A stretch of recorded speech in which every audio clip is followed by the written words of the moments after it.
Ser Podcast.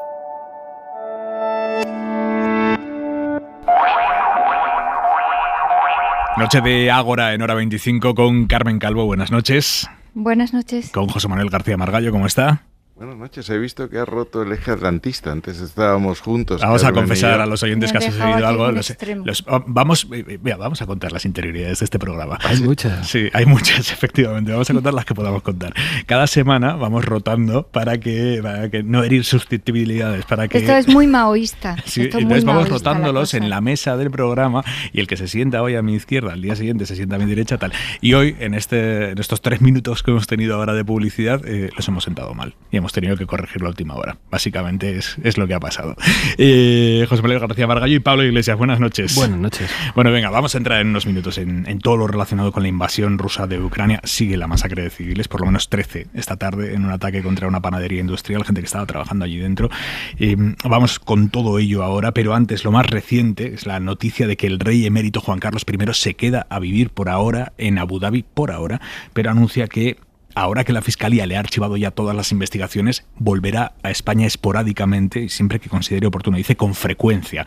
Y aclara que cuando venga fijará su lugar de residencia en lo que él llama ámbitos de carácter privado, que traducido es que no se quedará ni en la Zarzuela, ya no en la Zarzuela, sino tampoco en ninguna residencia de patrimonio nacional, que era otra de las opciones que se habían barajado. Y ante la cantidad de comportamientos delictivos que describió la Fiscalía en su auto de archivo, delitos que se archivan porque ya prescribieron o por la inviolabilidad de la que disfrutó Juan Carlos I mientras era rey, ante la cantidad de esos comportamientos delictivos descritos en los autos, el emérito lo despacha todo con una frase que todo apunta a que puede ser lo más cercano a un perdón que escuchemos de él, y dice, y es literal: soy consciente de la trascendencia para la opinión pública de los acontecimientos pasados de mi vida privada y que lamento sinceramente, como también siento un legítimo orgullo por mi contribución a la convivencia democrática y a las libertades en España, fruto del esfuerzo y sacrificio colectivo de todos los españoles. Su análisis, Carmen Calvo. A ver, yo creo que desde el punto de vista de la claridad de lo que ha ocurrido en su periodo, ha quedado documentado y además documentado en papel oficial, digámoslo de esta manera sencilla, mediante el Ministerio Fiscal la actividad delictiva que ha tenido. Esto no es una especulación, es que la ha tenido y ha quedado acreditado. Otra cosa es que con nuestro sistema legal, que en este caso es en la parte en la que han prescrito sus delitos, es igual para todos los delitos fiscales prescriben y le prescriben también a mucha gente, y hay otra parte en la que le afecta su condición de inviolable porque así lo establece la Constitución. Y todas las constituciones europeas consideran a los monarcas inviolables, salvo la de Suecia.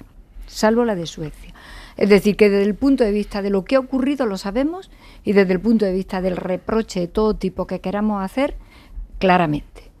Yo creo que la carta significa que ella no va a estar aquí, que lo dice claramente, que no pide venir a Zarzuela, eso está en esa carta claramente, no voy a estar en ninguna residencia oficial, quiero venir, prácticamente dice quiero venir como ciudadano privado, mi vida privada, entre otras cosas porque ella no tiene agenda pública ni vida pública, y yo creo que lo que está pidiendo en esa carta es, bueno, normalizar que se fue porque consideró que lo que iba a ocurrir no era compatible con estar aquí, haciendo vida aquí y fotos aquí y circunstancias muy complicadas para la institución y particularmente para el rey Felipe VI, que ahora él piensa que esa situación ya ha aflojado en tanto en cuanto no ve el peligro de un encausamiento judicial y que considera que se va a quedar allí, que vendrá de vez en cuando, pues a lo que dice, a ver a los amigos, a la familia, a tal. Yo creo que ahí se despeja que no viene, que no se establece aquí, que no pide nada de residencia oficial en ningún lugar que se pague con recursos públicos, que va a venir cuando venga a espacios privados, que yo desconozco evidentemente cuáles son, y que con esto él cree que cierra el asunto y que libera a su hijo del problema que tiene. A mí, francamente, me parece que es muy exiguo que diga lacónicamente que lo lamenta. Creo que lo que ha ocurrido con él ha lastimado mucho la institución hasta el punto de que abdicó. El rey Juan Carlos no tenía en su cabeza para nunca abdicar, nunca, yo se lo escuché a él en alguna ocasión. O sea, abdicar fue una auténtica dimisión política, trasladado al argot político, una auténtica dimisión política. Es decir, le costó el cargo, le ha costado el cargo. Y ahora yo creo que lo que trata es tener un final, en fin, lo más tranquilo posible y hacer el menor daño posible ya. Podía haber pedido volverse otra vez a España, podía haber pedido ir a vivir a Zarzuela, eso ha estado ahí revoloteando en muchos comentarios a lo largo de mucho tiempo, y yo creo que con estas dos circunstancias está tratando, entre comillas, de hacerle un favor al rey Felipe. Ya no vuelvo a España, vendré como vida privada, no voy a venir a espacios públicos, e intenta salvar de esa manera, digamos, lo último que le quedaría por salvar, pero que ha quedado acreditado una actividad absolutamente delictiva y que se ha salvado el banquillo, bueno, pues porque la estructura legal de nuestro país en dos ámbitos muy distintos lo ha salvado. Margallo. O sea, el reconocimiento de perdón no es la primera vez que lo hace. La primera vez que yo le oí pedir perdón públicamente fue después a la vuelta de Botswana. En segundo lugar, los hechos son clarísimos. Ha habido hechos ilícitos, unos que no han sido juzgados por inviolabilidad, otros que no han sido juzgados por prescripción, norma de absoluta aplicación a cualquier español, y ha habido unas regularizaciones fiscales que es reconocer que ha habido ilícitos tributarios. Reivindica, como no podía ser de otra manera, su papel en la devolución de las libertades y de la ciudadanía a los españoles. Sin el rey la transición no hubiese podido ser. Él fue el primero que pidió, asumió, y Pablo Iglesias lo sabe muy bien, en 1974 Santiago Carrillo diciendo que el Partido Comunista participaría en las primeras elecciones. Él fue el que se despojó del poder que podía haber ejercido con las leyes fundamentales, eligió gobernar 39 meses para gobernar 30 años, y él defendió la democracia y la libertad en el 23 de febrero. Yo estaba el 23 de febrero, allí en la calle no había nadie apoyando a los que estábamos fuera, nadie, y la cosa empezó a las 6:20 de un día y terminó a las 12:20 del día siguiente. Y yo creo que ha llegado el momento de reconocer esa labor. Y finalmente, yo coincido con Carmen Calvo, esto es un gesto para mantener a la figura del rey, a la figura de la monarquía, a la que efectivamente su comportamiento ha hecho daño. Yo recuerdo la carta de Alfonso XIII, el 14 de abril del 31, cuando él se va, no se opone a la proclamación de la República y apela a la generosidad y a la grandeza del pueblo español. Y yo espero que en el balance que el pueblo español haga de la figura del rey pesen más la libertad que gozamos en gran parte gracias a él, a estos hechos que son efectivamente poco ejemplares y que han contribuido poco al prestigio de la corona. Iglesias. O sea, en mi opinión, estamos viviendo la operación terminar de matar a Juan Carlos, que políticamente y como figura ya está muerto, es ya una figura histórica, pero no es una figura del presente, para salvar a Felipe y para salvar a la institución monárquica. De repente se ha hecho legítimo debatir sobre la figura de Juan Carlos, algo que hace algunos años era implanteable. Sin embargo, es menos frecuente debatir de lo que representa Felipe VI y de lo que representa la monarquía en este momento. ¿Por qué? Yo creo que hay que hacerse una pregunta. ¿Para qué sirvió Juan Carlos? Y creo que se pueden responder muchas cosas. ¿Hubiera sido posible, sin la figura de Juan Carlos I, una negociación entre las élites de la oposición democrática clandestina y las élites del franquismo que estaban dispuestas a que España fuera una democracia homologable sin la figura de Juan Carlos? Quizá no. ¿Juan Carlos servía para que los militares no dieran un golpe de Estado en un contexto en el que el ejército era básicamente franquista? Seguramente sí. Y a pesar de todas las oscuridades en torno al 23F, es verdad que hasta que no sale Juan Carlos a decir no salgan, muchos militares estaban dudando. Había entusiasmo en los cuarteles para dar un golpe militar. ¿Qué quiero decir con esto? Se puede entender que la monarquía en España pudo tener una utilidad. A pesar de que es una cosa poco democrática, yo creo, lo de la monarquía en general, pudo tener una utilidad para que España, digamos, recuperara sus libertades Pues de una manera muy difícil, que consiste básicamente en que una parte del aparato de la dictadura decida negociar con los demócratas que hasta entonces iban en la cárcel. Pero la pregunta que hay que hacerse ahora es ¿para qué sirve la monarquía en 2022? Y yo creo que esto ya no está tan claro. Yo creo que la monarquía ya no es un símbolo que una a los españoles. Juan Carlos I gozaba de las simpatías nada más y nada menos de un señor como Pujol, que hizo de la televisión de Cataluña, de TV3, una tele que seguía a la familia real y les trataba a veces mejor incluso que Televisión Española. Juan Carlos I se decía que tenía una relación más cercana con Felipe González que con los diferentes líderes del Partido Popular en España. Sin embargo, Felipe VI, al que he conocido y me parece un tipo cordial, muy inteligente y de muy buena conversación, creo, sin embargo, que ya solo es un símbolo político para la derecha, para la ultraderecha y para los sectores más reaccionarios del Estado, y que cada vez goza de más rechazo en Cataluña, en el País Vasco y en sectores progresistas, no solamente que votan a Unidas Podemos, sino que votan al Partido Socialista también. La pregunta es, en un contexto como este, la monarquía asociada a la corrupción, asociada a la impunidad, asociada al privilegio y como símbolo político solo de las derechas, ¿es un símbolo cohesionador para España? ¿O España con una república tendría un significante mucho más útil para construir un proyecto común? Calvo. A ver, en relación al rey Juan Carlos, entre las cosas que podemos reconocerle que ha hecho bien en el inicio de la transición, yo no le reconocería ningún tipo de generosidad en despojarse de la legitimidad jurídica que traía de las leyes fundamentales del reino, porque el rey Juan Carlos sabía perfectamente que se tenía que despojar de todo eso, que España iba a una democracia y que no podía tratar de ninguna manera de ejercer poderes especiales con ningún tipo de legitimidad anterior, porque la Constitución española lo que significa es tabla rasa y el origen del poder somos todos los españoles, el pueblo español, incluso para aceptar una monarquía. Yo creo que ahí no tiene ningún mérito. El mérito estuvo más bien, yo lo diré de esta manera, casi en el carácter que él tenía, la capacidad que tenía intuitiva de adaptarse, de hablar un poco con todo el mundo, de no tener ningún problema de mezclarse con la izquierda, que era la que había que legalizar, a la que había que reconocer como parte, evidentemente, de España y de la política española, y yo creo que ahí él se movía bien. Pero el mérito de que él abandonara poderes que le correspondían, no porque los poderes que le corresponden al rey son los que le entregamos los españoles mediante una constitución que, repito, es tabla rasa de todo lo anterior. ¿Qué es lo que me parece a mí que ocurre ahora? Ocurre un daño reputacional importante y acreditado de la institución, y de eso es consciente el rey Felipe. La lección que tenemos que sacar de esto que ha ocurrido es que no puede volver a ocurrir.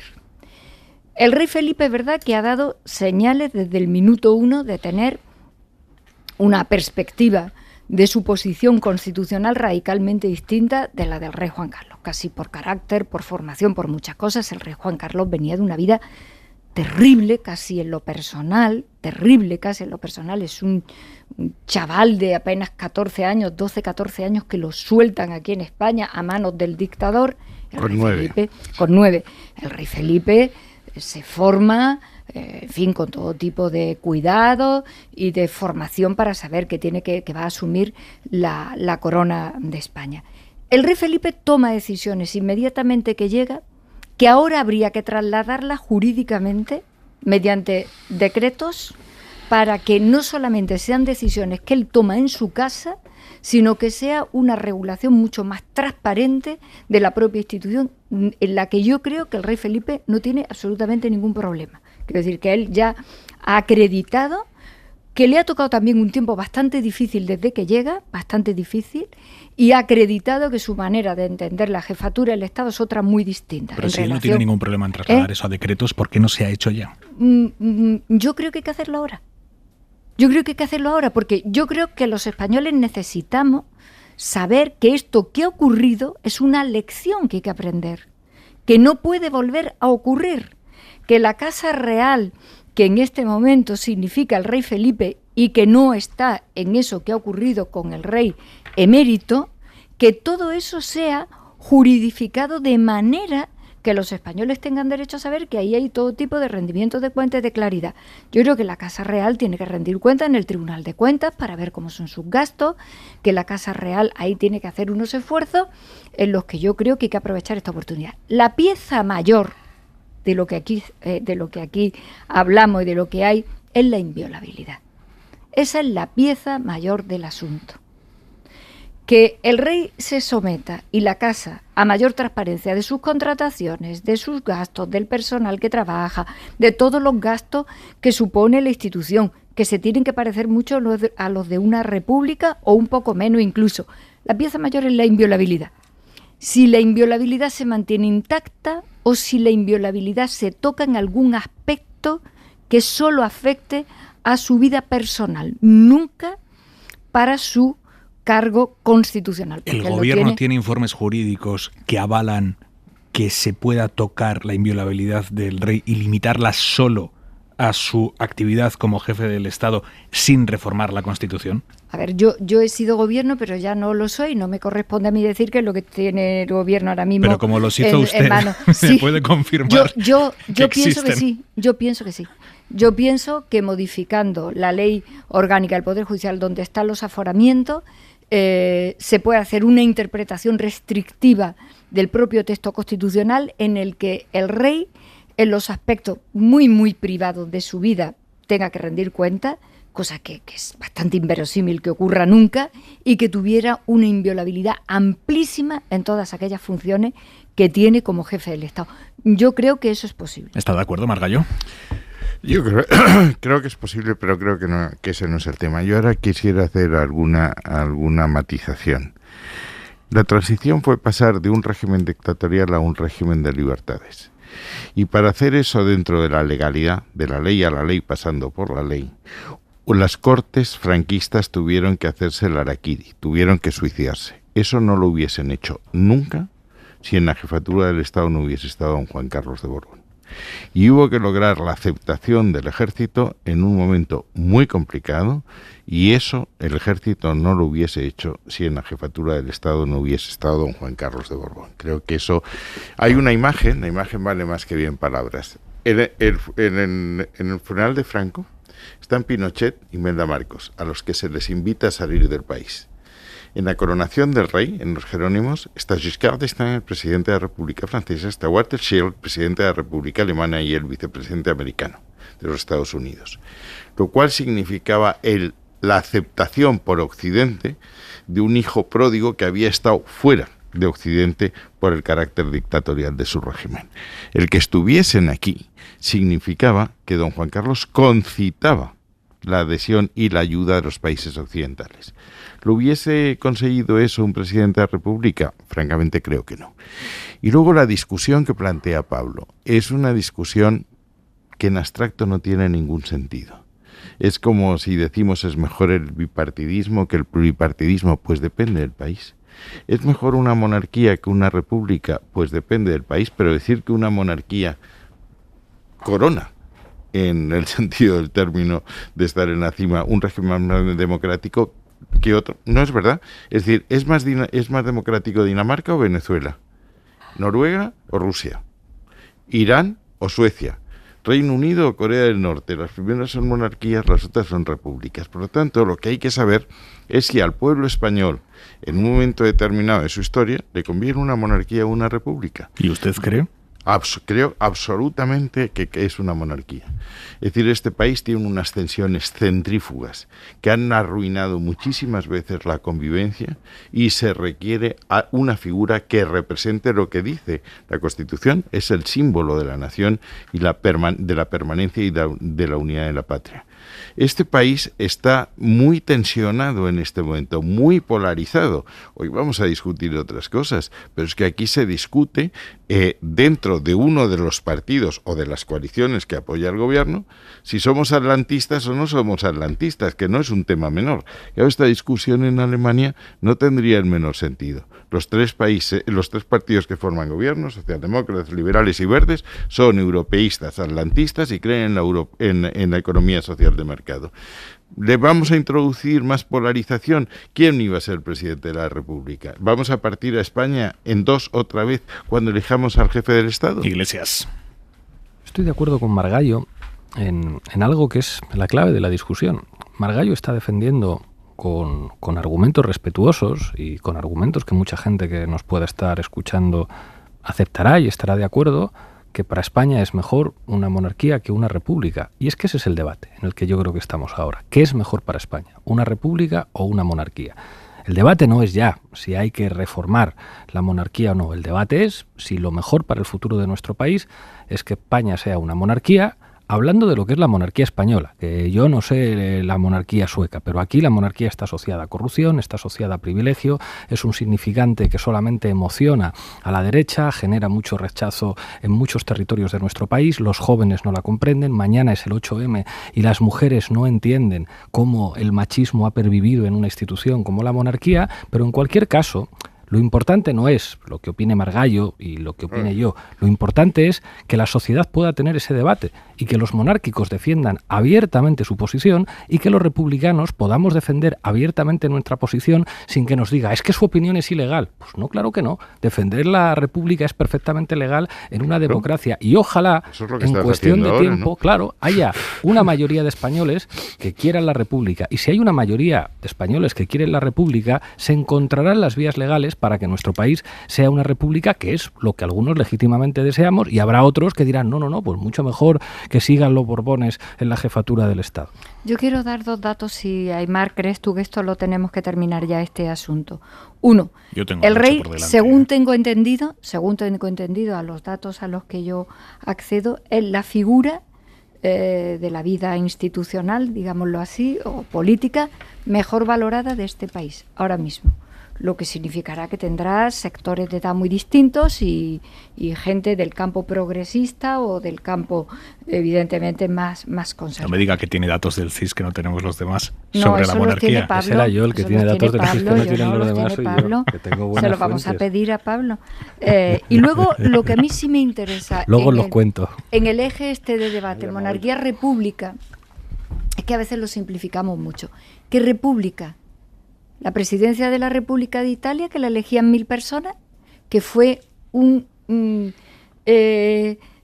días de negociación y de lío inmenso, que era hasta divertido ver ya lo que ponían las papeletas, esa república, sin poderes. Bueno, en el caso de Italia sí que los tiene. Mattarella tiene, evidentemente, poderes. La de Alemania, que no tiene poderes ninguno, que es que ni nos acordamos de cómo se llama el presidente de la República Federal Alemana en muchos periodos de nuestra vida, o la francesa, que es Macron, dueño de todos los poderes. Es que esto hay que hablarlo. Claro, es que esto no resulta muy cómodo decirlo de la República. ¿Qué queremos? Además de la estructura que tenemos de descentralización política y de tensionamiento territorial, una bicefalia de poderes, porque una república sin poder, o sea, un presidente, una presidenta de la República sin poderes como Alemania, pues eso es como un rey ahora mismo, sin entrar en la política.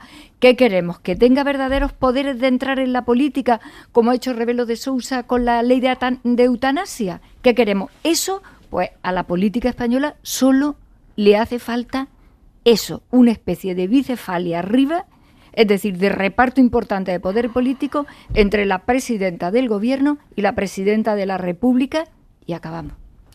Ahora yo diré que Pablo Iglesias, en su afán, no diré totalitario, pero sí totalizador, ha decidido que todas las mujeres son suyas en el 8M y que todas son republicanas.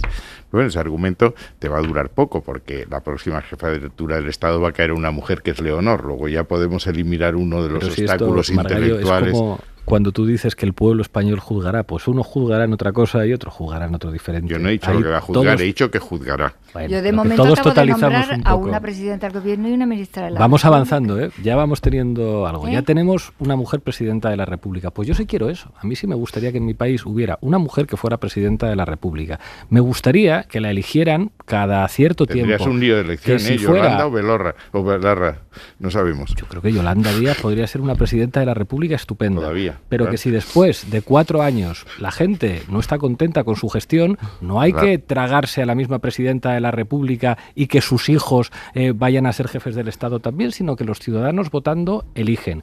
Y me gustaría además que fuera una presidenta de la República que no solamente hablara una de las lenguas oficiales del Estado, que hablara más y que se dirigiera a los españoles que viven en diferentes territorios hablándoles en distintas lenguas. El rey Felipe habla bastante bien catalán y la princesa de Asturias bastante bien catalán. Yo estuve con ella y lo que se vio pues que se presente Leonor a las elecciones y a lo mejor hay gente que la vota y entonces será jefa del Estado porque le han votado los ciudadanos españoles, no porque es hija de Felipe de Borbón y nieta de Juan Carlos de Borbón. Porque yo sí quiero eso. Han dicho en una constitución que tengamos una monarquía. Cambiémosla. Si la gente quiere república, ¿por qué no cambiamos esa constitución? En cuanto tengáis los votos suficientes.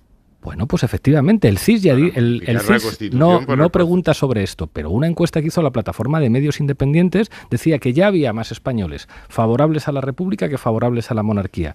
Bueno, yo creo que es una discusión perfectamente democrática y creo que además hay que tenerla con los monárquicos. Es decir, que los monárquicos defiendan, como estáis defendiendo aquí, por qué es preferible una monarquía antes que una república y que los republicanos podamos defender nuestra posición y que decida la gente. Por concretar, y estamos en el hoy. Carmen Calvo, ¿al rey Felipe VI el gobierno le propuso la posibilidad de limitar su inviolabilidad? No. Vamos a ver, el gobierno, en el tiempo en el que yo estuve, estuvimos muy preocupados, que eran los puntos álgidos de toda la situación del rey Juan Carlos. Nosotros como gobierno, nuestra obligación en este caso es, en fin, las relaciones con el rey de trabajo que tiene, sobre todo el presidente del gobierno, y es verdad que era preocupante aquellos momentos donde no se sabía para dónde iba a ir la situación del rey Juan Carlos. El rey Juan Carlos se fue porque él quería irse. Y con quien trató su situación fue evidentemente con su hijo, que en la estructura de la monarquía es su jefe. Cuando él le llama majestad es porque es su jefe, su hijo es su jefe. Recordar en la historia reciente de España cuando al rey Juan Carlos le entrega la cabeza de la dinastía su padre, y es su padre el que se dirige ya también a él como majestad, el conde de Barcelona. Es decir, es su jefe. El rey Juan Carlos no se podía ir de España o quedarse o hacer lo que sea que tuviera pensado hacer sin consultárselo a su jefe, que es su hijo. No solamente ya porque, en fin, es el rey, sino porque es que es su jefe en la casa y en sus normas dinásticas. Pero tiene que pedir permiso y le pide permiso para irse. Y el gobierno, en este caso, ¿hubo un empujoncito para que se fuera o no? No, nosotros lo que hicimos fue constatar que el rey Juan Carlos le planteaba a su hijo que se quería ir, su hijo decide que no le parece mala idea, y es la decisión del rey Felipe de hacer esa carta pública para que los españoles conozcan las razones que da el rey Juan Carlos para decirle me voy, que en aquella carta reconoce que le está haciendo daño reputacional a la institución que su hijo tiene y que prácticamente dice que se va por eso. En realidad en esa carta él reconoce, en fin, que algo ha hecho y que ha pasado algo y que las cosas están difíciles. Es evidente que nosotros tenemos esa situación y le decimos, bueno, si esta es la situación que ellos quieren plantear porque consideran que la institución, ¿qué va a hacer el gobierno? Oponerse a que salga, decirle que se va, en absoluto. Lo que sí es verdad es que es también obligación del gobierno, porque es el gobierno el que puede llevar un proyecto de esta naturaleza a la Cámara. Claro, es que en el Estado de Derecho el rey no puede llevar a la Cámara una modificación de una ley orgánica, lo tiene que hacer el gobierno o los grupos parlamentarios que se pongan de acuerdo. Por eso le pregunto, ¿por qué no se ha hecho? Si existen esos informes, si existía esa voluntad. Vamos a ver, ¿el rey Felipe VI lo ha parado? No, vamos a ver, Aimar, hemos vivido una etapa muy, muy rara. Era una etapa en la que a veces había cosas que no sabías si tocaban o no tocaban, en plena pandemia, en pleno confinamiento, en plena preocupación por las vacunas, muriendo 500, 600 personas al día, con unos debates en la Cámara enconadísimos con el Partido Popular. Es que de verdad al gobierno nos tocó y le toca unas circunstancias que no están en la normalidad, que hay cosas que no sabes tampoco en qué momento consideras tú que además la ciudadanía va a entender que se aborden. Por eso yo digo que ahora que está documentado la actividad delictiva y reprochable, que no tiene más vía que el cierre que se ha producido con el Ministerio Fiscal, que no obstante, evidentemente, él tiene ya una edad en la que dice, me quedo en esta residencia, voy a España cuando quiera. Me quedo en esta por situación, ahora. bueno, por ahora. Lo que quiero decir que en esta situación, lo que hemos vivido, y entrando ya en un periodo un poco más normal, pero mira, ha caído Putin sobre nuestras cabezas, en un periodo un poco más normal, creo que la lección que hemos tenido que aprender nos debería llevar a algún tipo de regulación, modificación que hiciera avanzar a la institución en transparencia, en fin, rendimientos de cuentas, evolución ética al tenor ético, donde España exige ya a todos y a cada uno de nosotros otros altísimos niveles. Y yo sé que el rey Felipe está en eso. El rey Felipe no tiene objeciones a que ahí se den algunos pasos. ¿Cuáles ya en concreto? ¿Él estaría a favor de limitar la inviolabilidad? No, yo no voy a adentrarme en los detalles que no me corresponde ni contarlo. No, quiero decir que el rey Felipe toma decisiones él mismo desde que llega, que ya van en esa dirección de una mejora y evolución, modernización, de mayor transparencia y ética de la institución. Esto es claro, y no se lo podemos discutir al rey Felipe porque lo está haciendo con la reina. Y en ese sentido, pues bueno, no sé en qué momento considerará el gobierno y la propia casa que hay una situación, en fin, relativamente madura. Pensemos todos aquí, los que nos están escuchando, que esto hay que hacerlo con otros partidos. Marga, que ¿ustedes estarían disponibles? ¿Ustedes estarían disponibles? En concreto, también. Yo del momento en que cede don Juan a su hijo sus derechos dinásticos y la jefatura de la casa, que lo hace, él lo hace en el momento, en 1977, cuando don Juan constata que España es una democracia plena, no antes. Y efectivamente, lo que dice en la monarquía, los gestos, como en la vida, tienen importancia, él se cuadra y dice, majestad, por España, todo por España. Eso es así. Yo no represento al Partido Popular, me represento a mí mismo y algunas veces no tomo mis decisiones por unanimidad, o sea que no voy a decir lo que el Partido Popular tiene que hacer o no. Yo sí planteé, y está publicada, una modificación de la Constitución articulada, y sí entraba en que había que circunscribir la inviolabilidad a los actos que el rey desarrollase en desarrollo de sus funciones constitucionales y no en su vida privada. Y me parece lógico. Es decir, si un rey asesina a un taxista en la Gran Vía, pues no parece que la inviolabilidad le pueda cubrir. ¿Que eso es más retórico que otra cosa? Lo es, porque en desarrollo de sus funciones constitucionales, que es donde acotamos la inviolabilidad, tiene que estar siempre refrendada por el presidente de las Cortes, el presidente del gobierno, por un ministro, que serían los responsables. Pero en fin, insisto, eso es una figura retórica, pero yo no tengo el menor inconveniente en admitirlo, reconociendo que eso es nada. ¿Puedo decir? Sí, venga, brevísimamente. El debate sobre la reforma de la monarquía es el debate que le gusta a los monárquicos. Entonces, ¿sí? En política, quien elige el tema en realidad condiciona la solución. Yo creo que el debate es república o monarquía. Y quiero recordar un momento histórico del periodismo, que no fue hace mucho, cuando La Sexta Columna, creo que fue, en La Sexta sacaron un vídeo en el que estaba Victoria Prego entrevistando a Adolfo Suárez. Y entonces en el vídeo preguntan por esto de la monarquía, entonces Adolfo Suárez dice, me voy a quitar el micro para contestarte a esto. Y Victoria Prego, sí, quítatelo y no sé qué, pero aún así se oye. Y dice, si no llegamos a meter en la Constitución lo de la monarquía, y esto lo llevamos a referéndum, sale la República. Lo que hubo después de eso fue toda una operación para lograr que muchos españoles pues dijeran somos juancarlistas y no somos monárquicos. Yo creo que esa época ya pasó y ahora hay un sentimiento popular cada vez más amplio que no quiere abrir de zarandajas de que si la reforma de la monarquía, que si más transparencia, que si menos inviolabilidad, que quiere república y hablar honestamente con los monárquicos, decir, defiendan ustedes la monarquía con todo lo que eso significa y déjennos a nosotros decir que España sería más democrática con república. Venga, antes de irnos a Ucrania, Manuel Javois, buenas noches. Javois, ¿estás por ahí?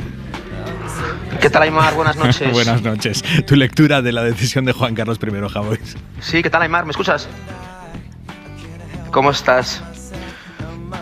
Pues que volvemos a la crónica social, ¿no? Se ha cerrado la se ha cerrado la crónica judicial y recuperamos la crónica social. Nos interesaba más la primera, porque nos interesa más los lugares de residencia y los viajes internacionales de su dinero que los suyos propios. Pero yo entiendo que desde la Casa Real pues se quiera volver a poner el foco en lo simbólico, que es su figura. Y que no haya tantos comunicados oficiales hablando de lo material, que es lo que nos importa y además es lo que nos afecta. Eso se ha cerrado como se cierran tantos asuntos graves judicialmente en España, con colleja y sin reparación. Y tenemos que volver a preocuparnos por los sitios en los que vive o a los que va a viajar el rey emérito. Bueno, mira, estábamos empezando a respirar en Galicia porque se va Feijóo y nos mandan al emérito a Sansenso, que es donde va a estar y donde tiene a sus amigos. Mi opinión no hace daño a nadie, está viviendo sus últimos años. El daño que ha hecho no lo va a pagar, no lo pagó. Eso creo que es lo más importante políticamente, creo que eso es lo preocupante socialmente y además es también lo inquietante judicialmente, además. Bueno, Javois, no te voy a preguntar en qué garito estás de enviado especial y como tienes muchísimo retardo para cuando estés escuchando esta despedida, nosotros ya estaremos en publicidad, entonces date por despedido. Un beso, Javois.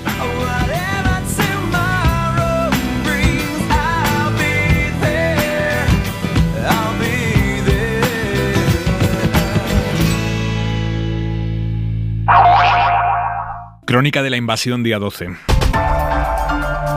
Días sin avances en la negociación en Bielorrusia. Marina Fernández. Así es, tercer día de negociaciones sin grandes avances según la delegación ucraniana. Han acordado mejorar los corredores humanitarios para la evacuación de civiles y la entrada de suministros en Kiev, Kharkov, Chernigov, Sumy y Mariupol, según la agencia rusa RIA. Y hasta ahí han podido llegar porque las condiciones de Moscú para un alto el fuego, que la Constitución ucraniana proclame su neutralidad, que nunca va a ingresar en la OTAN o en la Unión Europea, que reconozca la anexión rusa de Crimea y la independencia del Donbass. Estas condiciones, que ha resumido el portavoz del Kremlin, para Zelensky son un ultimátum inaceptable. Zelensky ha hecho un llamamiento además al resto de países del mundo para que dejen de comprar petróleo y gas a Rusia. Está por ver en qué se concreta ese vago compromiso de mejorar los corredores humanitarios porque hasta ahora no han funcionado. 30 camiones con ayuda no han podido entrar en Gerson, al sur, tomada por los rusos. Tampoco en Mariupol, donde llevan días sin agua y sin luz por el cerco de Rusia, que por cierto solo ha abierto vías de evacuación hacia su país. Los ucranianos que quieren escapar no pueden hacerlo a Europa de momento, tienen que irse a Rusia, mientras sobre el terreno continúan los ataques directos contra la población. 13 civiles han muerto en el bombardeo de una panadería industrial a las afueras de Kiev, donde no han dejado de caer proyectiles en todo el día. En los checkpoints de entrada a la capital se preparan para la llegada de las tropas rusas, le ha contado este miliciano a nuestro enviado especial, enseñando a los más jóvenes a utilizar armas. La ONU ha confirmado ya que en estos 12 días han muerto 406 civiles y al menos 1.700.000 personas han huido del país. Se preguntan los analistas qué pesa más en la decisión de Rusia de intensificar su ataque contra civiles en Ucrania, si es una manera de ampliar el éxodo de más millones de refugiados y encontrar así una resistencia menor cuando llegue a esas zonas, o si es una forma de amedrentar aún más a la población civil y que ante eso Zelensky termine rindiendo el país antes. Más allá de las hipótesis, la evidencia es lo que nos contaba Marina. La masacre de la población civil existe. Estos últimos 2 días han cruzado líneas rojas con el ensañamiento contra personas desarmadas que huyen en familia, atacando hoy esa fábrica de pan de la que nos hablaba Marina, animando a ciudadanos a que escapen de sus ciudades por supuestos corredores humanitarios en los que había minas. Esto, que es quizá la más vil de todas las salvajadas, esto lo ha confirmado hoy en la BBC alguien que es poco sospechoso de propagandismo pro-ucraniano, que es el director del Comité Internacional de la Cruz Roja. Bueno, habla del corredor de Mariupol, estaba lleno de minas. Las carreteras por las que les indicaron salir estaban minadas, así que el acuerdo no se pudo cumplir. Es por ello que resulta importante que ambas partes precisen más sus acuerdos para que se puedan aplicar sobre el terreno. A partir de aquí les planteo qué hacer ante un Putin que está en este punto, el de ensañarse contra población civil como estrategia de guerra. Margallo. Bueno, si había alguna duda, ya nadie puede vacilar. Es decir, Putin se ha convertido en un criminal de guerra. Las Naciones Unidas ha establecido una comisión de investigación y el Tribunal Penal Internacional tiene que abrir una investigación sobre ese tema. Esto es algo que hacen los dictadores siempre. Es decir, y Putin tiene antecedentes en este tema francamente notables. Las cosas no le han salido a la velocidad que él creía. Él creía que se iba a repetir lo que pasó cuando se anexionó Crimea, en que no hubo un solo tiro, o cuando levantó hacia la secesión a las repúblicas hoy populares de Donetsk y Lugansk, y que iba a hacer lo mismo, que se iba a plantar en Kiev sin ningún problema. No ha sido así. Y yo creo que va a aumentar su dureza y su terror para amedrentar y debilitar la voluntad de la población civil ucraniana. El problema es que esto va a ir para largo, porque claro, las condiciones que él ha planteado, que nos acaban de leer, son inaceptables, aparte que es una majadería, porque decir que la Constitución ucraniana reconozca que no van a entrar nunca en la Unión Europea ni en la OTAN, una Constitución se cambia por otra votación si cambia la mayoría. Eso es es bastante absurdo como planteamiento. Pero es que yo creo que los objetivos de Putin ahora son muy claros. Es decir, él lo que quiere es quedarse con el Donbass, que es la base industrial de Ucrania, debilitarla económicamente, intentar controlar las cinco centrales nucleares, que es la energía de Ucrania, para seguir debilitando la economía, y si la cosa va más, cortarle el acceso al mar y convertir a Ucrania en un país cerrado, sin posibilidad de exportar. Eso explica las ofensivas hacia Mariupol, Donbass, Mariupol, Crimea, y hacia el oeste entrando en Odessa para conectar con Transnistria y dejar, insisto, a Ucrania como un país sin frontera marítima. Esto es lo que quiere, porque su obsesión final es la tesis de los vecinos domesticados, como Kazajstán, etcétera, en la órbita rusa. Esto no sé cuánto va a durar y cómo se va a poder evitar. Es decir, o se llega a una negociación o él va a hacer esto.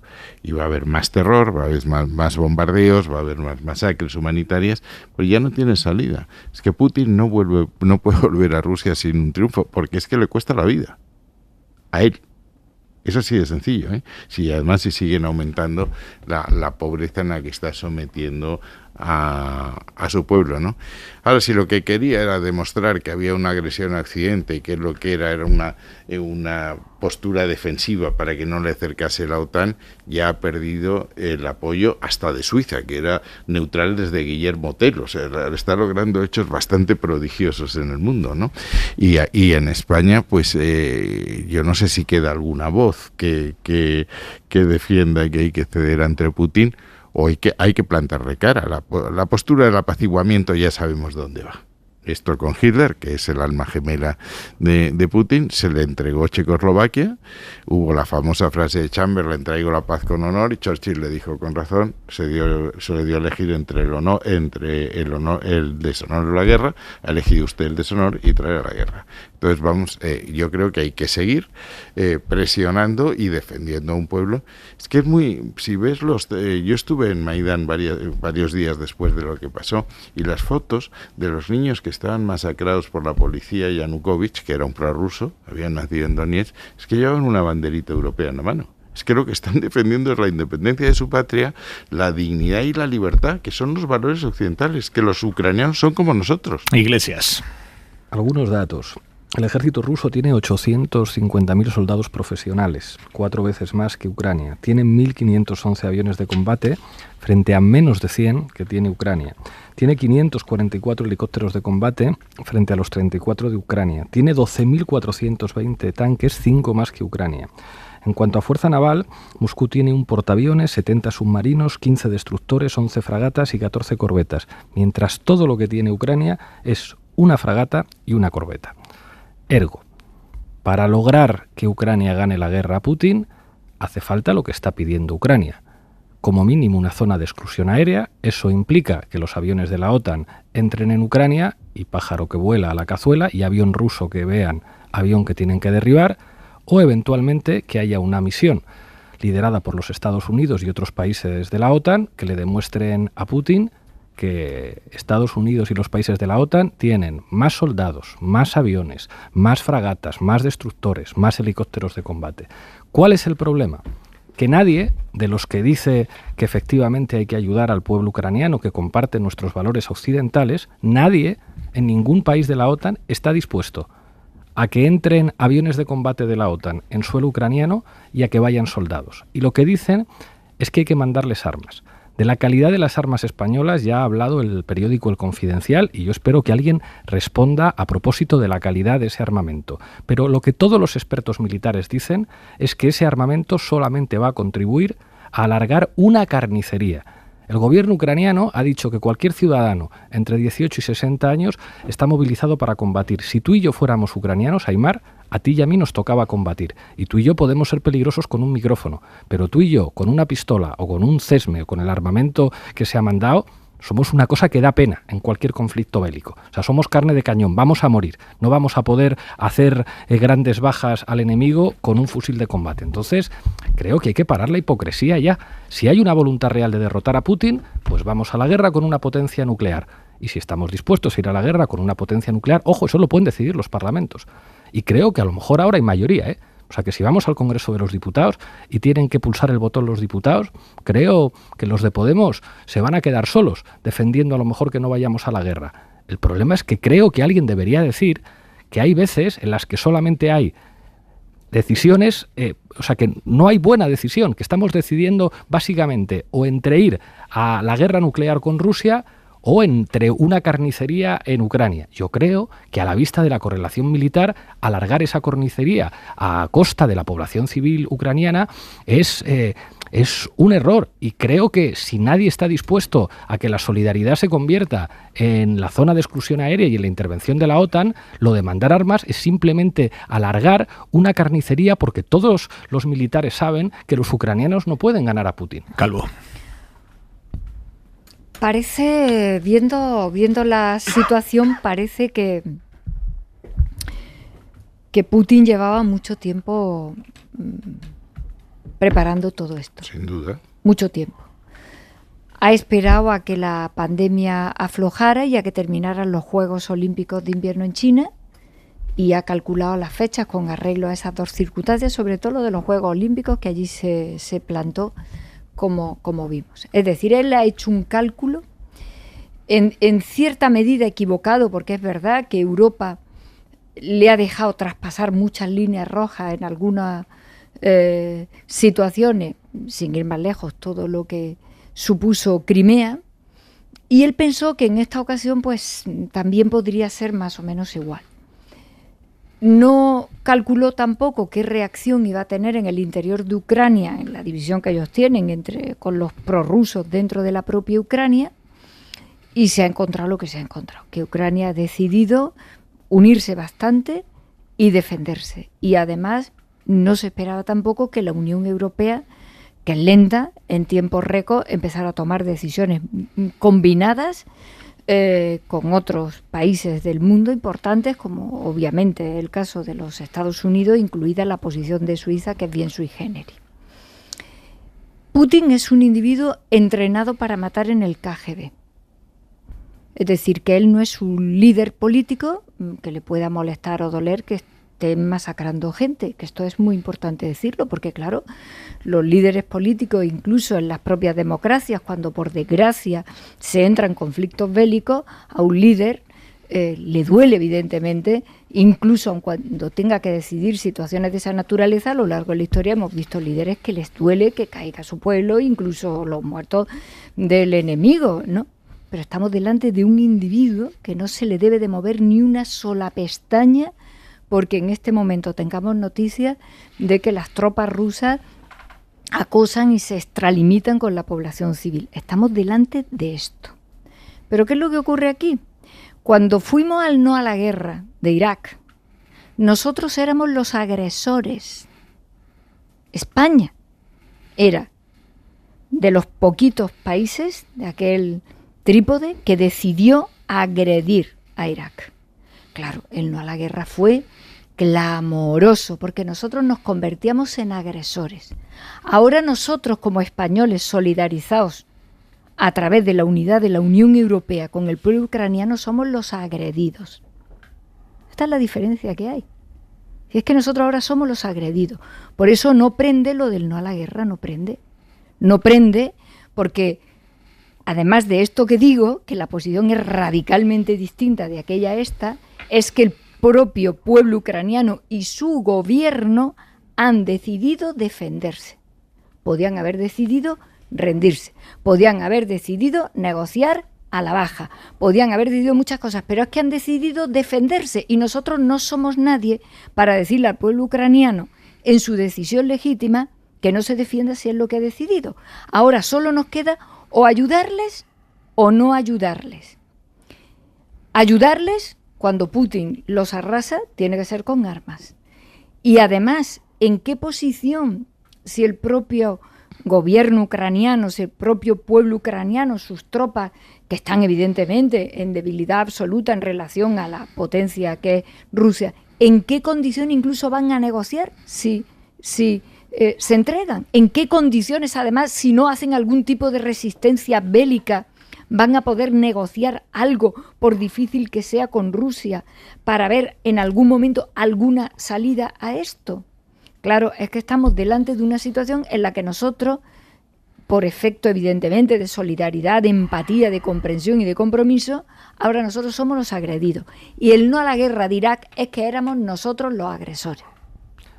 ¿Algún comentario? A mí me encanta si me permites, Margallo, y así después me rebates.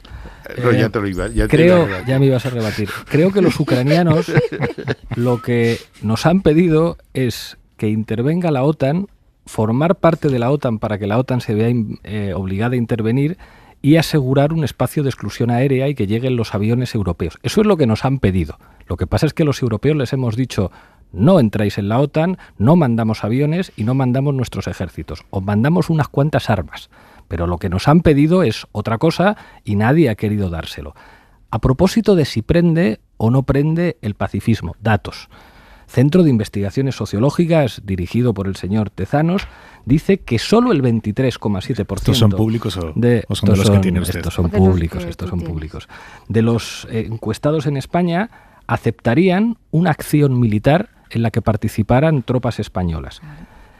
Y dice que el 52% de los encuestados se posiciona en contra de que España se involucre militarmente, frente a un 48% que estaría a favor. Es decir, hay mayoría de españoles, según el CIS, contrarios a una intervención militar en la que participe España. A propósito de enviar armas, la encuesta disponible, que la hizo Metroscopia, a pesar de la unanimidad mediática que hay a favor de enviar armas, dice que el 38% de los españoles está en contra de enviar armas. Ojo, cuando... Pero estas encuestas, la del CIS, ¿de cuándo es? Pues ahora mismo te doy el dato. ¿Qué tiene que ver lo que digan las encuestas? Estamos hablando de valores y principios. Bueno, pero no, si lo digo simplemente a título informativo. O sea, que a lo mejor la gente que piensa esto... Pablo, es que es entendible que la opinión pública no quiera mandar tropas españolas. Yo solo he dado datos. Tú decías que no... Tú decías que no prendía lo del tal. Yo doy unos datos del CIS. En un contexto en el que casi todos los partidos, incluso una parte del espacio político con el que yo me identifico, está a favor de mandar armas, y eso hay que reconocerlo. O sea, ¿qué partido ha dicho que no está a favor de mandar armas? Claro, un segundo, Carmen, que no termino. Que no he terminado. Es lógico que eso sí. Pero a pesar de eso, a pesar de lo que dicen todas las teles, aún así un 38% de la gente no ve claro lo de enviar armas.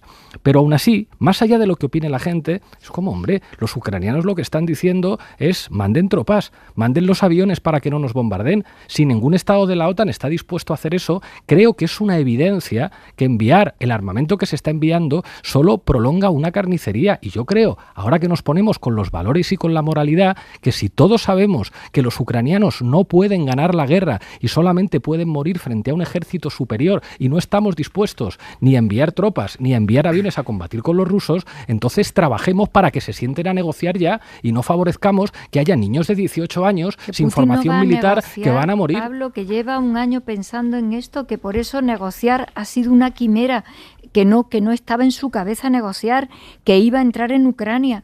Pero es que Ucrania podía haber hecho diferentes cosas y ha decidido defenderse. Y en ese sentido, claro que nadie quiere la guerra. Evidentemente el pueblo español tampoco quiere que esa guerra esté existiendo. Pero es que repito que aquí hay una situación radicalmente diferente. Es que en Irak éramos los agresores y aquí somos los agredidos. Vamos a ver, yo soy... No en términos directos, evidentemente, pero sí por la posición que mantenemos de comprensión del pueblo ucraniano. Margallo, y hacemos una breve pausa y abrimos el comparar la guerra de Irak con lo que está pasando en Ucrania es retorcer mucho la verdad. Es decir, en Irak quien estaba era un señor que se llama Saddam Hussein, que era un asesino. un asesino que utilizó armas de destrucción masiva contra los iraníes, contra los kurdos. ¿Con apoyo de Estados Unidos, de Donald Rumsfeld, o no? Con los chiitas, pero vamos. ¿Quién le vendió el Antrax solo por recordar todo a Saddam Hussein? Estados Unidos. De acuerdo, pero que si estamos intentando el no a la guerra, porque ahora el no a la guerra a Irak es el no a la guerra a Ucrania, Saddam Hussein era un asesino y Zelensky no lo es. Y segundo, no vamos a entrar a una discusión, había una resolución de Naciones Unidas 1441 que era discutible. Pero en fin, no quiero entrar en el tema de Irak. Muy discutible. Discutible, pero discutible. Aquí no hay nada discutible. Muy discutible. El ejemplo de un pueblo pequeño que sucumbe ante un grande, primero no es siempre verdad. Es decir, Finlandia en el año 1939 con menos de 4 millones le hizo frente al Ejército Rojo. No digo que esto se vaya a repetir, pero lo que no logro entender es a dónde lleva el argumento. Es decir, si un país pequeño es invadido por otro grande, lo que tiene que hacer es rendirse cuanto antes para evitar una masacre. Esa es la lógica de la operación. Ucrania Segundo, no ha querido hacer eso. No estamos hablando de enviar de una zona de exclusión aérea con aviones de la OTAN. Estamos hablando de poner a disposición de la resistencia ucraniana determinados aviones. Y lo que se ha llegado al acuerdo de Blinken es que va a dar a los pilotos ucranianos que están volviendo aparatos MiG, que son los que pueden pilotar. Saben pilotar, sí. Bien. Entonces no estamos pero hablando Zelensky no ha pedido eso. No, es que lo que estamos haciendo ahora es entrega de armas y en una fase posterior, incluyendo las armas, aviones, pero no estamos hablando de eso. Es verdad que se ha decidido un no a la exclusión aérea y no a las tropas. No porque esté prohibido, que no lo está. No está prohibido. El artículo 5 de la alianza dice que tú tienes que entrar cuando agreden a uno de los tuyos, que sería el caso si se le va la mano y cogen.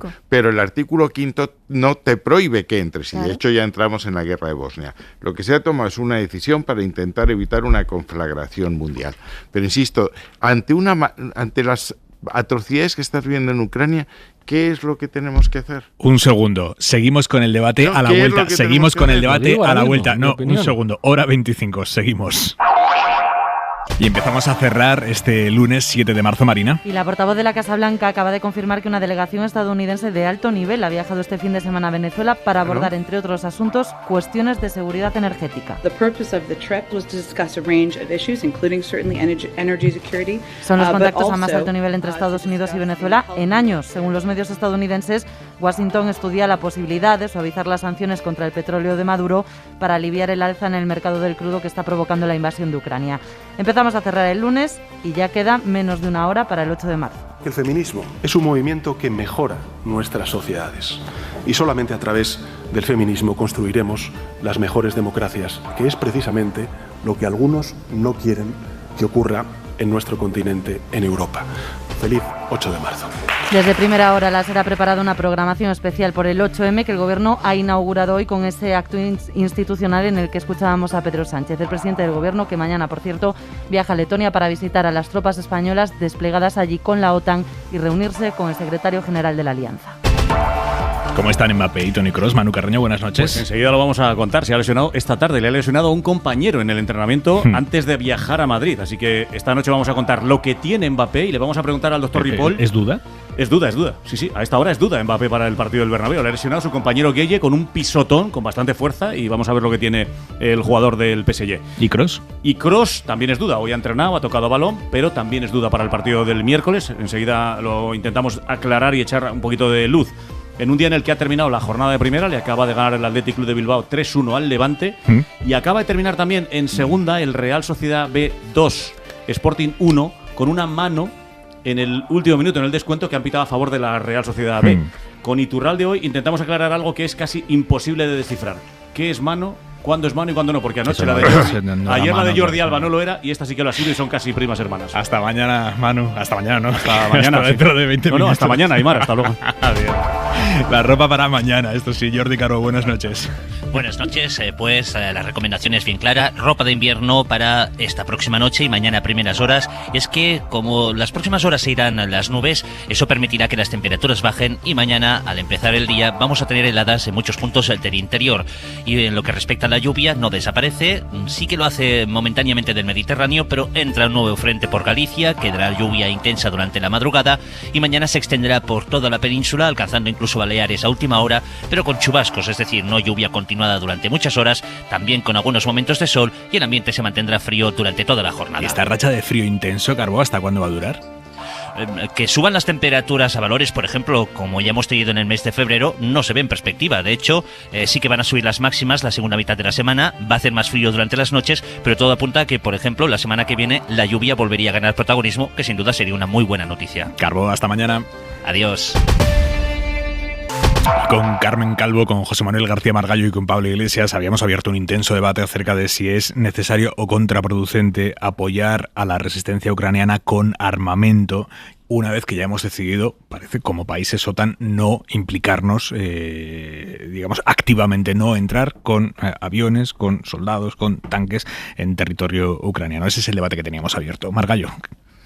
No, yo la pregunta que la tesis de Pablo es como tienen muy pocas probabilidades de hacer frente al ejército ruso, lo mejor que pueden hacer es rendirse cuanto antes, lo cual es una tesis muy conocida. Ya había un general alemán que decía la paz siempre es posible, basta con rendirse. Eso es lo que nos propone Pablo, es decir, porque entonces cualquier país pequeño que sea objeto de una agresión por un país grande, lo mejor que puede hacer para evitar sufrimientos a la población es entregar las armas, rendirse y convertirse en protectorado. Es que ellos han decidido defenderse.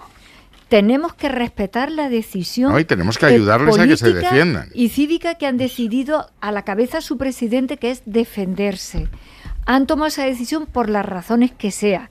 Y además eso, por durísimo que esté siendo, también significa que a la hora de sentarse a negociar, imaginaros lo que tiene que ser negociar con Putin, que no negocia nada, por cierto.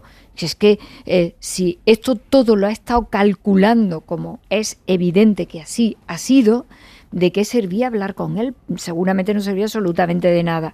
¿En qué condiciones se sienta Ucrania para negociar algo con Rusia si de entrada decide que no planta ningún tipo de cara a aquello? Yo comprendo las razones cuando Pablo dice, bueno, es que se enfrentan como se enfrentan. Bueno, pues como se han enfrentado en muchas ocasiones en la historia, David con Goliat, que se suele decir en términos bíblicos, ¿no?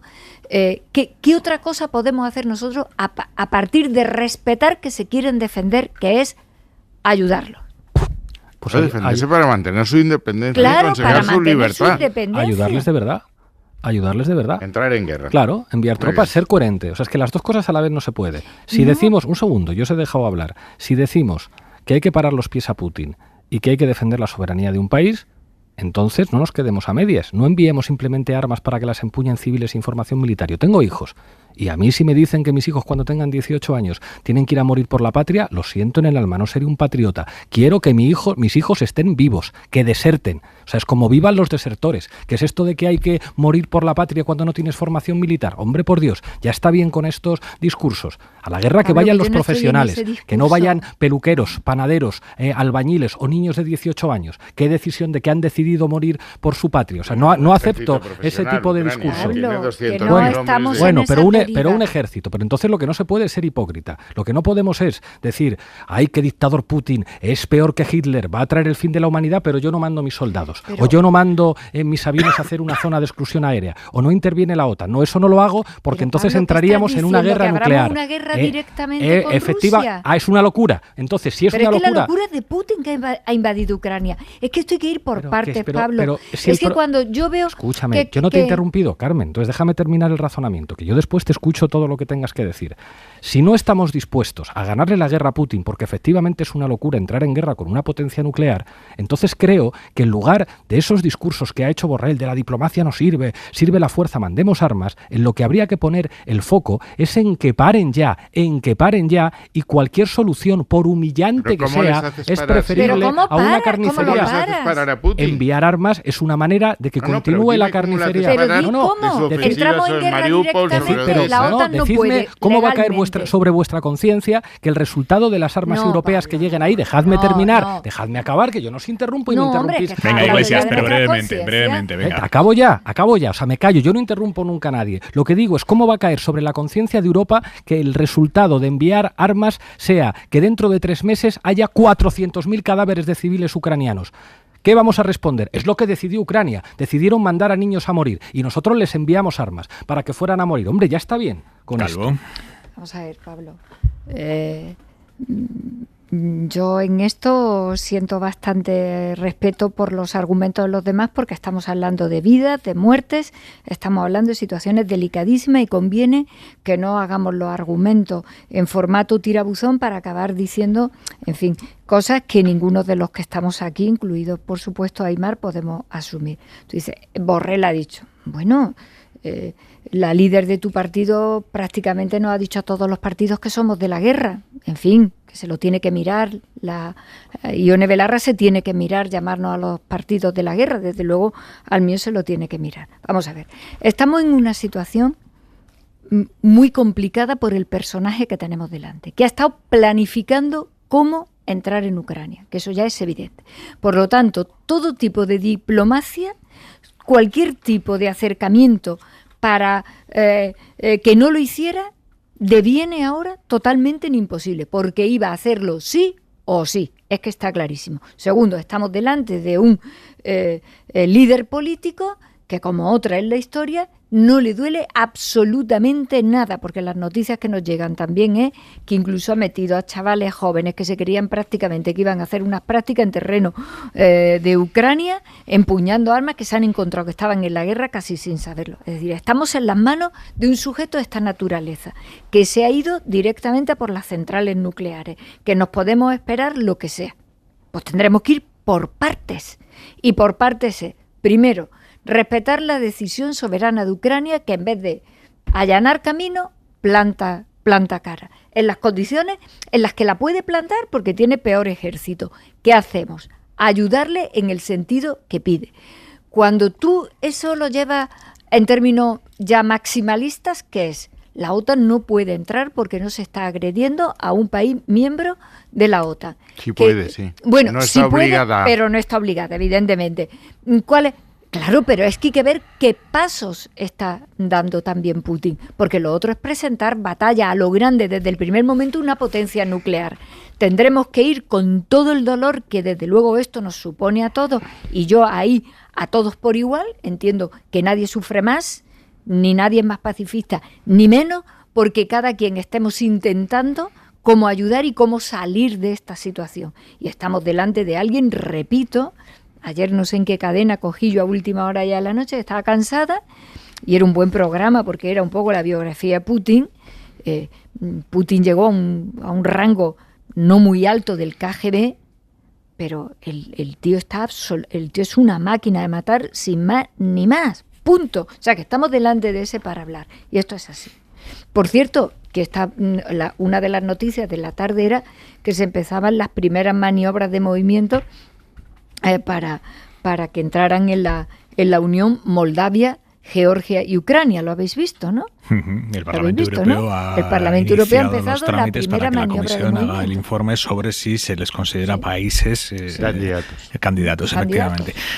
Iglesias, un segundo. Yo le planteo a Iglesias, ¿ha atinado Unidas Podemos haciendo públicas sus discrepancias en un tema tan sensible dentro de Unidas Podemos y dentro del gobierno, cuando el propio Unidas Podemos reconoce que la competencia en este asunto la tiene el presidente del gobierno? ¿Ha estado fino Unidas Podemos en eso? En mi opinión, no solamente fino, sino ha demostrado algo que en política es fundamental. La altura en política no se demuestra cuando te aplaude todo el mundo. La altura en política se demuestra cuando te insulta todo el mundo. Ahí es donde aparecen los grandes líderes y creo que Ione ha demostrado algo con lo que se ha ganado el respeto de mucha gente que sabe lo que significa no bailarle el agua a lo que dicen todas las televisiones. Voy a dar un dato. Pedro Sánchez afirmó en una entrevista en la televisión pública el lunes de la semana pasada, hace 7 días, que España no iba a enviar unilateralmente armamento a la guerra de Ucrania. ¿Por qué rectificó Pedro Sánchez 3 días después? ¿Porque cambió de opinión? No. Por la salvaje presión mediática que le hicieron. Le empezaron a insultar, portadas diciendo que estaba entregado a Unidas Podemos, que España no estaba a la altura de los países europeos. Y después de varias horas de presión, le presionaron los mismos, que presionaron y acabaron con Pablo Casado en 48 horas. Pedro Sánchez rectificó por esa presión. Él sabe perfectamente, yo conozco al presidente, que los mismos argumentos que servían para el lunes servían para el miércoles.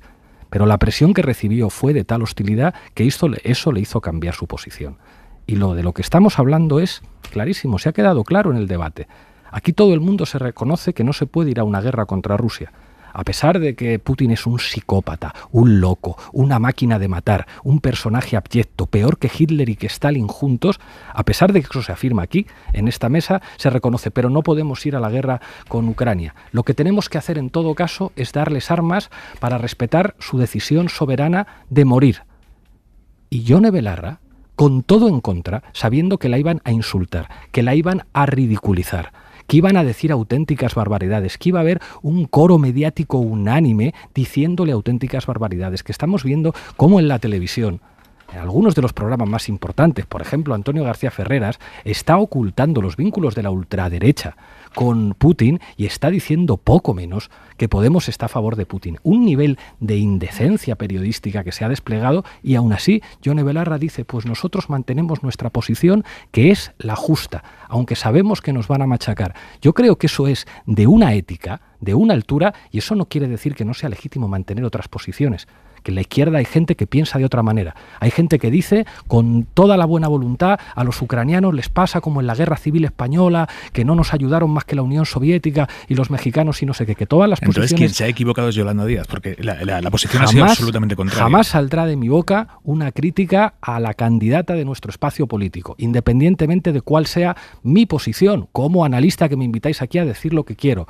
Pero cuando se ataca a Yone Belarra por haber tenido la altura política de decir la verdad, sabiendo que la iban a machacar, yo creo que hay pocos dirigentes políticos en este país que hayan demostrado ese valor. Y contrasta, y lo digo con todo el dolor de mi corazón, con el presidente del gobierno que después de 48 horas de presión mediática tuvo que rectificar, no porque haya cambiado su manera de ver las cosas, sino porque no supo aguantar la presión. Oye, vamos a ver, perdón. No, perdona un momento, porque es que el presidente del gobierno es mi secretario general. Sí.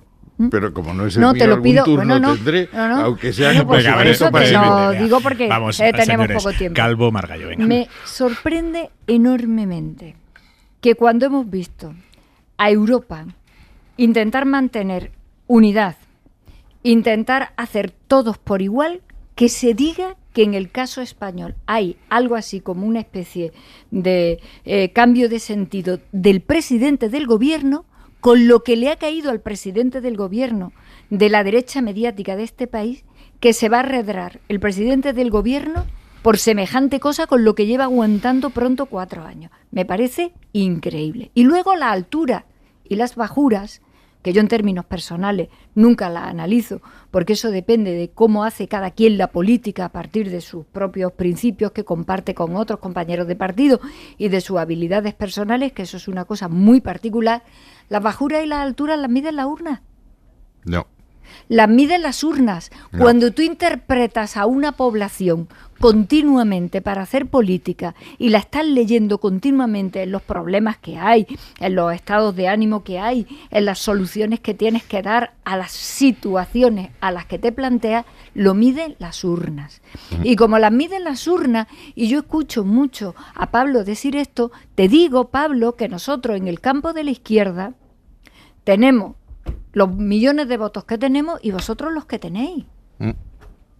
A ver si va a significar que leemos nosotros un poquito mejor qué pasa y qué no pasa con algunas cuestiones donde la izquierda se mueve, evidentemente se mueve con complejidad, con esto de las armas. Es que parece que lo dijera como si Yone Belarra estuviera interpretando un sentir que pareciera que los demás no somos capaces de captar. Me parece increíble que cuando Europa ha ido junta, se diga que el presidente del gobierno se mueve porque le caigan chuzos de punta de los periódicos, donde le caen chuzos de punta desde que apareció en la política española y desde que llegó a Moncloa. Venga, Margallo. A ver si a mí, yo sufro al secretario general de su partido, que es presidente del gobierno, a ver si ahora logro que no me interrumpan.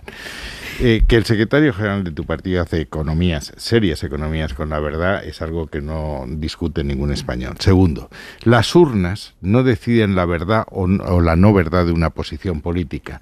Las urnas hicieron líder a Hitler en el año 1933 y eso no decía que tenía razón. Perdona, a Hitler con un programa que se transforma en un dictador después de engañar a su pueblo. Y la verdad no es lo que se discute en las urnas. Los alemanes no habían leído Mi lucha. Venga, volvamos al hoy. Perdona, no me interrumpas.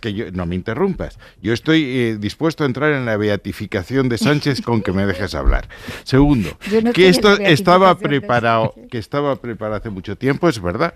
Putin lo anunció en Georgia, lo anunció en Crimea, llevaba muchos años en que la inversión en el gasto militar relativa respecto al Producto Interior Bruto era muy alta y había concentrado tropas en su frontera. Segundo, no es verdad que Putin esté atacando a Ucrania porque considera que Ucrania es una amenaza estratégica adicional a las que ya tiene.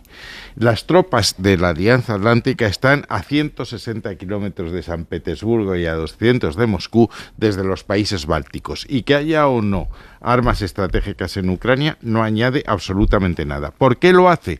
Porque él quiere reconstruir desde siempre el espacio soviético. Y para eso montó la Unión Económica Euroasiática, y cuando Yanukovych quiso firmar una asociación con Europa, invade Crimea, y ahora no quiere que Ucrania haga ninguna de las dos cosas, ni entrar en la Unión Europea ni en la OTAN. ¿Qué es lo que va a pasar? En mi opinión, si no se le para, Putin va a seguir, como he dicho, haciendo de Ucrania un protectorado. Para eso le va a quitar su base industrial, que es el Donbass, que es lo que pide, controlar su energía, que es la atómica, la única que tienen, y tercero, cortarle su paso al mar. Eso es lo que estamos haciendo. Si vamos a tolerar que haga un protectorado de un país que quiere ser independiente, quiere ser democrático y quiere ser liberal, que son nuestros valores. A ver, más allá de cómo termina el episodio concreto de las fricciones públicas por el envío de armas y demás, ¿qué está pasando, Iglesias, entre Unidas Podemos o entre Podemos y Yolanda Díaz? Ayer, Alberto Garzón difundió un artículo en la revista que él dirige, en la que alerta del riesgo de que Yolanda Díaz se encuentre sufriendo un momento de asfixia por parte de las fuerzas políticas que forman el espacio y cuyas presiones reducen su margen de intervención. ¿Qué está pasando ahí? Se va a construir un relato, y esto lo escribí hace un mes, un relato de enfrentamiento interno. Y puede haber diferencias entre los compañeros que son perfectamente legítimas, pero yo voy a ser muy claro. Yolanda Díaz es la mejor candidata que podría tener la izquierda, por muchas razones. Porque penetra de una forma muy eficaz en el electorado del PSOE, de una forma que cuando yo era secretario general no podía penetrar, porque es quien puede recomponer piezas del espacio que se fueron saliendo del proyecto de Unidas Podemos, porque ha sido la mejor ministra de Trabajo de la historia. Y creo que eso es algo que todos los militantes, que todos los cuadros tienen que tener claro y cerrar filas. Eso no quiere decir que no haya debates, ni quiere decir que los líderes, cuando nos toca ejercer una posición de liderazgo, estoy pensando en mí en el pasado, no nos podamos equivocar o no seamos infalibles. Eso es normal. Y que no haya debates y que haya compañeros que piensen una cosa y compañeros que piensen otra. Pero si algo he aprendido en estos años es que debate sí, diferencias políticas sí, pero cerrar filas siempre y asumir que nos toca pues presentar en este país lo que representa una alternativa de gobierno y trabajar para que Yolanda Díaz no solo tenga un buen resultado, sino sea la próxima presidenta de España. Y eso querrá decir que dé un paso atrás Yolanda Díaz si ve que en el espacio que tiene que liderar hay semejante ruido. Yo creo que cualquier persona de izquierdas sabe que en la izquierdas las diferencias de análisis son normales. Yolanda sabe algo muy importante. Ella y muchos compañeros no entendieron cuando Unidas Podemos llevó la negociación con el Partido Socialista, cuando Podemos llevó la negociación con el Partido Socialista al final para que después hubiera gobierno. Yolanda Díaz es miembro del gobierno de España porque Podemos mantuvo esa posición. Igual que Alberto Garzón, que en su momento Alberto era partidario de aceptar un acuerdo programático. Yo creo que en esto, dentro de un tiempo, es una opinión, a lo mejor no ocurre, muchos compañeros que hoy están en la posición que yo creo que es muy complicada de explicar, aunque yo digamos, entiendo el que diga, no, es que esto es como la Guerra Civil Española, del envío de armas. Creo que dentro de un tiempo a lo mejor dicen, pues Yone Belarra tenía razón cuando dijo que eso era un error. Esto pienso, y eso no quiere decir que no tengamos que trabajar todos, y yo ya no pinto nada, yo solo hablo donde me dejan y escribo donde me dejan. Eso implica que los dirigentes trabajen juntos, discutan las diferencias y sigan trabajando para algo que yo creo que es posible, y es que Yolanda Díaz sea la próxima presidenta de España. Punto y 25. Soledad Gallego Díaz. Hace tiempo que las autoridades rusas intentan que el 8 de marzo no sea una jornada de reivindicación en la que las mujeres reclamen sus derechos, sino una festividad en la que los hombres les rinden florido homenaje regalándoles macetitas o rosas. Por supuesto, siempre ha existido un movimiento feminista ruso que ha intentado luchar contra semejante bobería y recuperar el sentido real de la fecha. Mujeres que tienen que pagar caro por su empeño, pero que no cejan en él. Basta con recordar a las Pussy Riot y las condenas y el exilio que han tenido que sufrir 10 de sus miembros. Este año algunas feministas rusas intentan hacer llegar a sus compatriotas un ruego. Coge la flor que te regalen y llévala a un monumento de tu ciudad que recuerde algún hecho honroso de resistencia. Seguramente mañana habrá muchas mujeres valientes en toda Rusia que seguirán el llamamiento. Coraje no ha faltado nunca en ese país, y coraje siguen teniendo los miles de rusos y rusas que, pese a la amenaza directa de cárcel, intentan expresar en la calle su rechazo a la invasión de Ucrania. La agencia TASS distribuyó un telegrama asombroso. Alrededor de 5.200 personas, decía, participaron en acciones no autorizadas en Moscú, San Petersburgo y otras ciudades. Unas 3.500, añadía, fueron detenidas. 3.500 de 5.000. ¿Cuánto coraje hace falta para ser rusa mañana, 8 de marzo? Punto y 25. Mañana 8 de marzo, Carmen Calvo, felicidades. Felicidades para todos, porque esto es democracia. Mañana a las calles a reivindicar viejos temas que están todavía pendientes, la calidad de nuestros derechos y por la abolición de la prostitución. Mañana el lema es abolir la prostitución, que es el atropello más grande de los derechos humanos de las mujeres desde que el mundo es mundo. Felicidades a todas nuestras oyentes, también mañana 8 de marzo. Señores, nos vamos. Hasta mañana. Adiós. Hasta mañana. Hasta mañana. Suscríbete a Hora 25. Todos los episodios y contenidos adicionales en la app de Cadena SER y en nuestros canales de Apple Podcast, Spotify, iVoox, Google Podcast y YouTube. Escúchanos en directo en la SER de lunes a viernes a las 8 de la tarde.